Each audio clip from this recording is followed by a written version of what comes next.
Dando sequência, então, vamos no terceiro bloco da nossa aula de princípios do direito penal. Comigo para o slide, vamos lá. Amigos, o princípio da adequação social, tá? Esse princípio aqui, né, princípio da adequação social, conforme o próprio nome já é bem sugestivo, eu estou diante de uma situação em que eu tenho a sociedade passando a tolerar determinado comportamento, ok?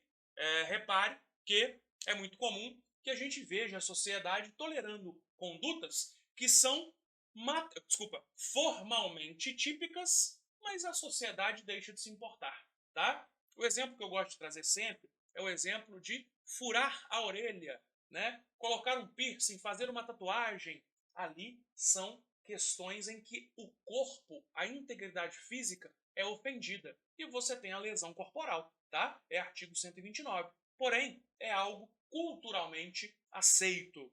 Outro exemplo que o professor Kleber Masson traz na sua excelente obra é a circuncisão do judeu, né? É uma coisa também tolerada no campo cultural dentro de uma sociedade. Bacana? Volte comigo para o slide, vamos lá. Olha só, o que eu tenho aqui? Esse princípio, então, permite que um comportamento humano, né, que a sociedade passe a tolerar, um comportamento considerado criminoso, ele fica amplamente aceito no meio social. Bacana?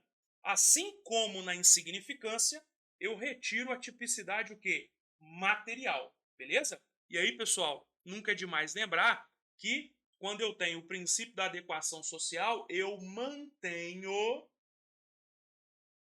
a tipicidade, o que? Formal.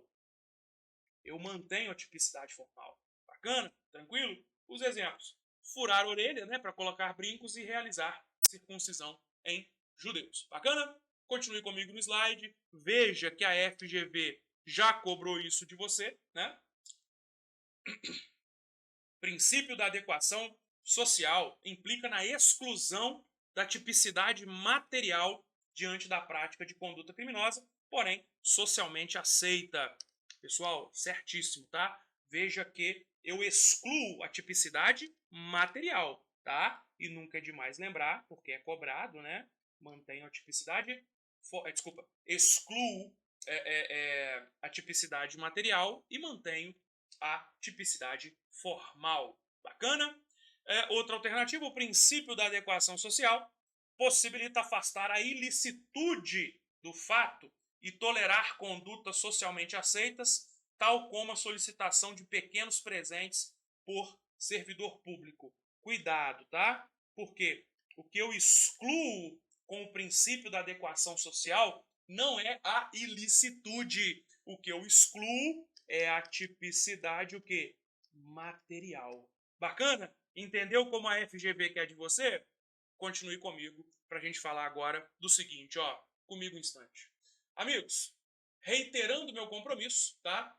A FGV cobrou esses princípios aqui nos últimos anos de prova de concurso. O professor Luiz quer trazer para você agora dois princípios que, apesar de não terem sido cobrados nos últimos anos, são fortes de caírem em prova. Volte comigo para o slide, vamos lá. Olha só, o princípio da presunção de inocência, tá? O princípio da presunção de inocência, também cobrado aí como princípio da não culpa, ou se você preferir, princípio da não culpabilidade, ok? Senhoras e senhores, todos nós somos considerados inocentes até o trânsito em julgado de uma sentença penal condenatória. Professor, direito é um troço meio complicado, já entrou com trânsito aí no meio, né? É carro também, como é que funciona isso aí? Calma, pequeno pupilo. Repare, trânsito, transitar é alguma coisa que passa, tá? Transitar em julgado quer dizer que o julgamento passou. Olha para mim, o julgamento passou, beleza? Ou seja, não tem mais recurso, irmão, tá? Não tem mais o que fazer, a decisão judicial não muda mais, ela é imutável. Eu recebi aqui o chamado trânsito em julgado, porque o julgamento passou, o julgamento transitou. Bacana? Volte comigo para o slide, só para eu saber que você tem isso devidamente anotado. Trânsito em julgado de uma sentença penal condenatória é dizer que não cabe mais recurso. Não cabe mais recurso. Beleza? Não cabe mais recurso. Tranquilo? Eu coloquei esse mais aqui, isso me incomoda, porque você sabe muito bem que esse mais é de soma, né? E, na verdade, aqui, a gente sabe que, enfim, isso é um mais no sentido de adição, né? É porque tem aquele mas sem o i, né? Enfim, no sentido de adversarial, não sei o que lá. Mas isso é com o professor Macarrão, não é comigo, não. Pois bem, quais são as consequências, os desdobramentos do princípio da não culpabilidade? Amigos, primeiro, quem tem que provar no processo penal é quem está acusando, tá, velho?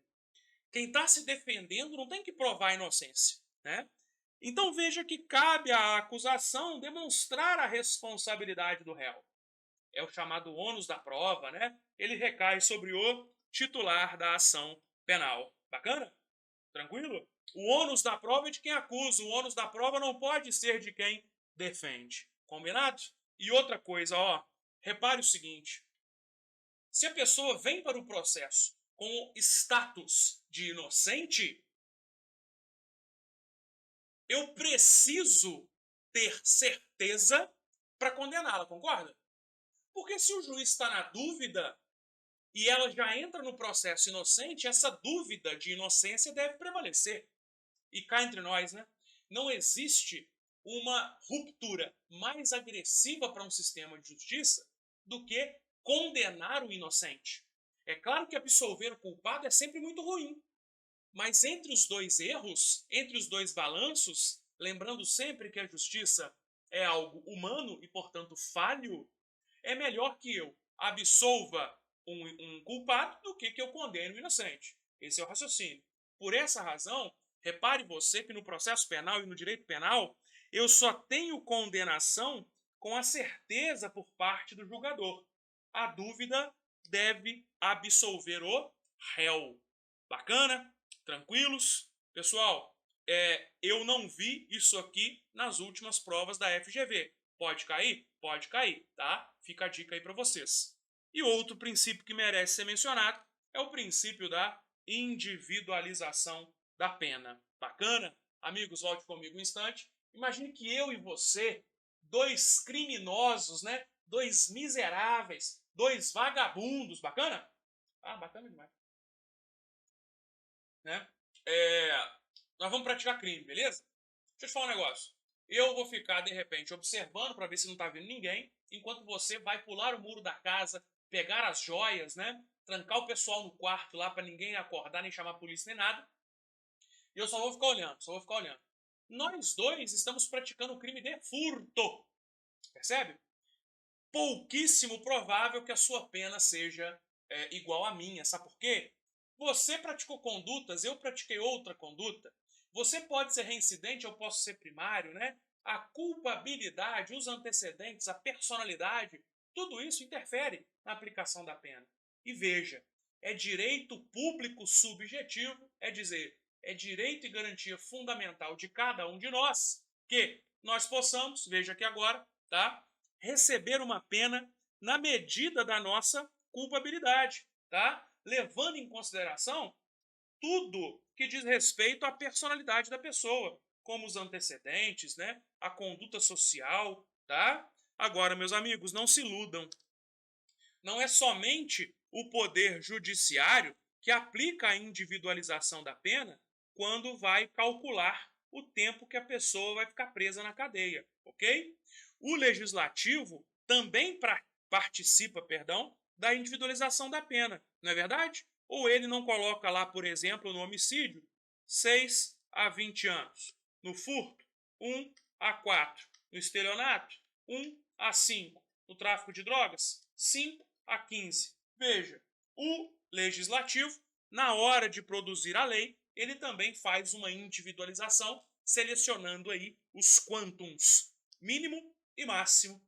E o executivo também participa da individualização da pena. Afinal, é ele que participa da construção de presídios que vão efetivamente permitir progressão de regime para um sistema menos severo, não é verdade? Os benefícios da execução penal. Então, repare, volte comigo. Toda vez que eu falo de individualização da pena, eu tenho a participação dos três poderes. Tudo bem até aqui? Tranquilo? Pessoal, esses são os princípios do direito penal. Beleza? Até a próxima aula. Um abraço.